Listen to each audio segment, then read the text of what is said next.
semaine 2, jour 1. Bonjour et bienvenue à notre série d'études méditatives Dieu au quotidien sur l'Évangile selon Jean en compagnie du pasteur Tom Holliday. Nous en sommes à notre deuxième semaine ensemble et nous allons étudier le chapitre 2 en 5 étapes. Nous examinerons aujourd'hui les versets 1 à 6. Mais avant de commencer notre étude, permettez-moi de revenir brièvement sur ce que nous avons étudié la semaine dernière. Nous avons constaté que le chapitre 1 est un tourbillon de vérité. Après avoir déclaré que celui qui est la parole depuis le commencement de toutes choses est Jésus-Christ, Dieu lui-même, l'Évangile présente Jean-Baptiste et tout ce qui le concerne, puis l'appel de 5 disciples de Jésus. On constate que le deuxième chapitre commence par ces mots, « le troisième jour ». Nous lisons ceci au verset 1 et 2.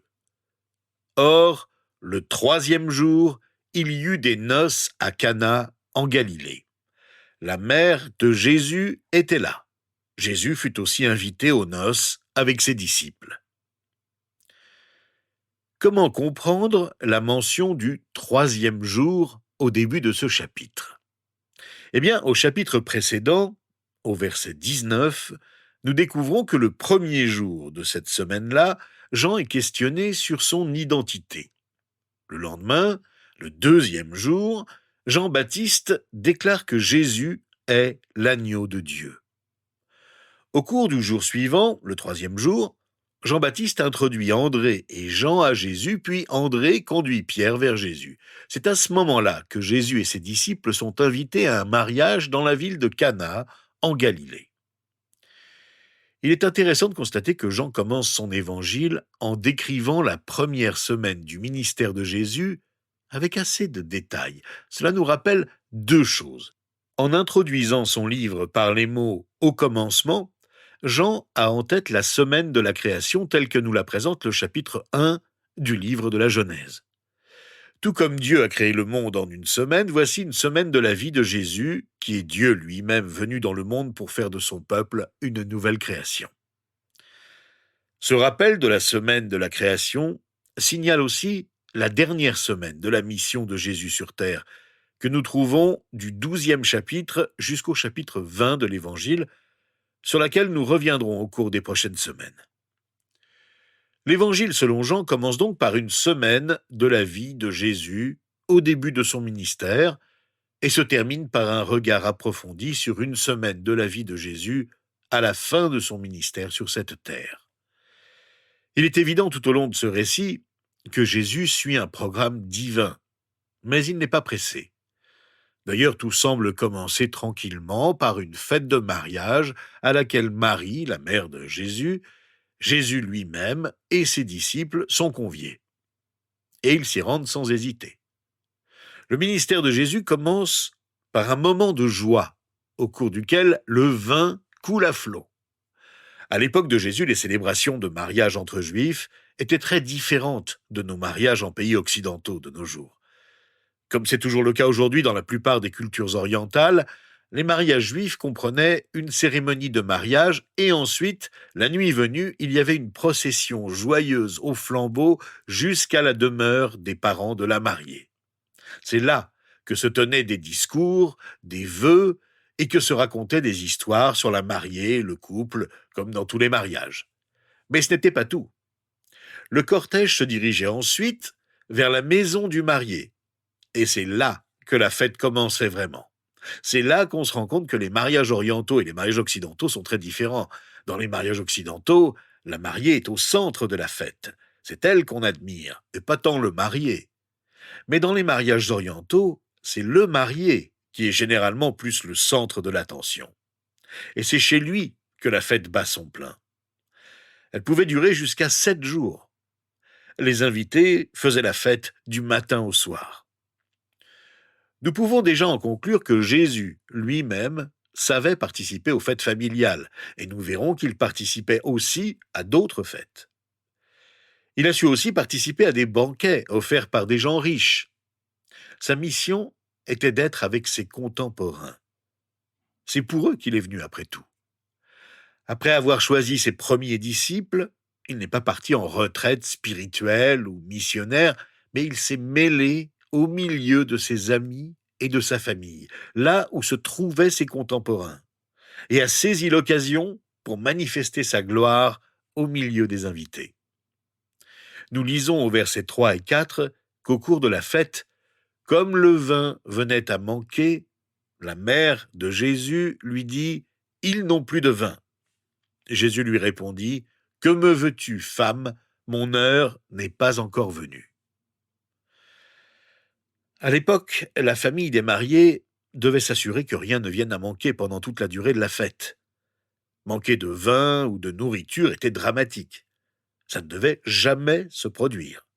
C'était si sérieux qu'on pouvait être condamné à une amende par les autorités si on manquait de nourriture ou de boisson lors de ces célébrations. C'était humiliant pour la famille des mariés. On comprend donc l'intervention de Marie auprès de son fils lorsqu'elle apprend qu'il n'y a plus de vin. Elle l'a vu naître, grandir et mûrir.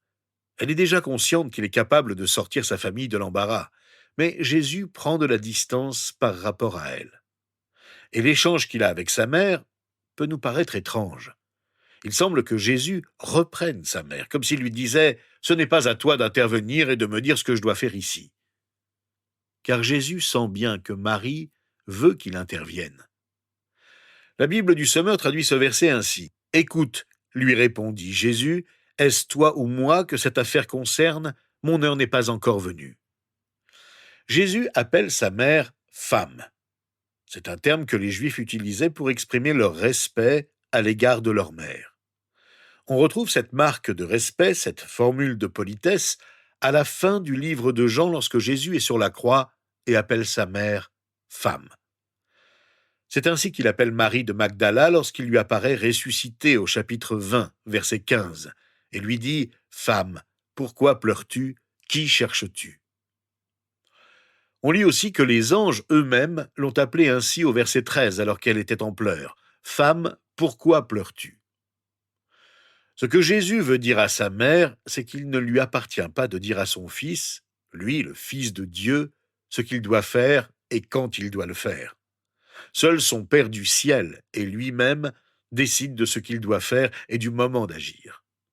En fait, Jésus déclare que son heure est venue alors qu'il parle à Dieu au chapitre 17, verset 1, et dit « Père, l'heure est venue. Révèle la gloire de ton Fils afin que ton Fils aussi révèle ta gloire. » Cette heure, c'est l'heure de sa mort sur la croix. L'heure qu'il redoute au chapitre 12, verset 27, quand il dit « Et que dirais-je? Père, délivre-moi de cette heure. Mais c'est pour cela que je suis venu jusqu'à cette heure. Père, révèle la gloire de ton nom. » Une voix vint alors du ciel. « J'ai révélé sa gloire et je la révélerai encore. » Jésus sait que sa mort en sacrifice est le seul moyen pour lui de manifester la gloire de Dieu le Père. Marie a bien compris ce que voulait lui dire Jésus et dit au serviteur, sans doute paniqué, « Faites tout ce qu'il vous dira. » Car elle avait confiance que Jésus agirait avec efficacité le moment venu sans qu'elle ait besoin d'intervenir elle-même. C'était une manière de se soumettre au Fils de Dieu. Un moment charnière dans sa vie de mère qui, à l'occasion d'un mariage, lui a fait comprendre que son rôle de maman était bel et bien terminé. Et c'est à ce moment-là que Jésus a accompli un signe miraculeux unique. Ce miracle est né d'une situation embarrassante, qui n'était pas en soi catastrophique, mais qui aurait pu ruiner l'atmosphère de la célébration d'un mariage et humilier une famille. Jésus n'y est pas insensible et va faire de cet événement un moment heureux inoubliable pour les invités qui aura un effet tout particulier chez ses disciples et va nous apprendre des choses sur qui est Dieu le Père, sur qui est Jésus et sur ce que Dieu veut faire dans nos vies. Au verset 6 et 7, nous lisons ceci. « Or, il y avait là 6 jarres de pierre destinées aux purifications des Juifs et contenant chacune une centaine de litres.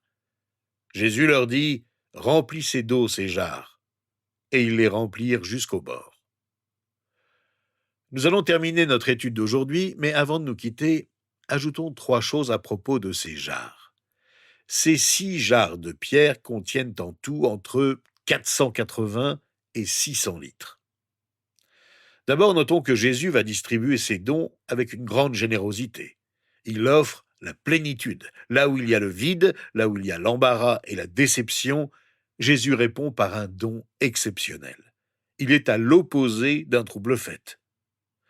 Ensuite, on sait que les jarres étaient utilisées pour le lavage des mains cérémoniel des invités qui laissaient couler l'eau jusqu'au coude. Cette pratique existe encore de nos jours. Jésus va symboliquement changer l'usage de ces jarres dans un but précis.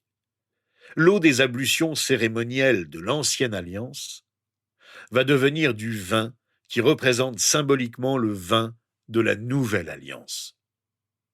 Enfin, Jésus va se servir de jarres de pierre de manière inattendue.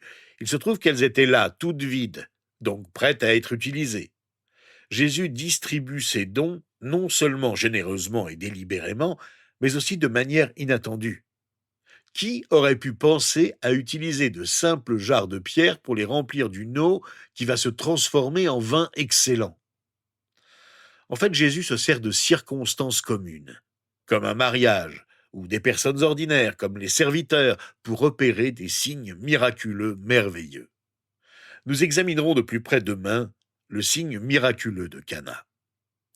Prions ensemble aujourd'hui en nous concentrant sur le fait que Jésus, faiseur de miracles, veut répondre aux besoins ordinaires de notre vie quotidienne.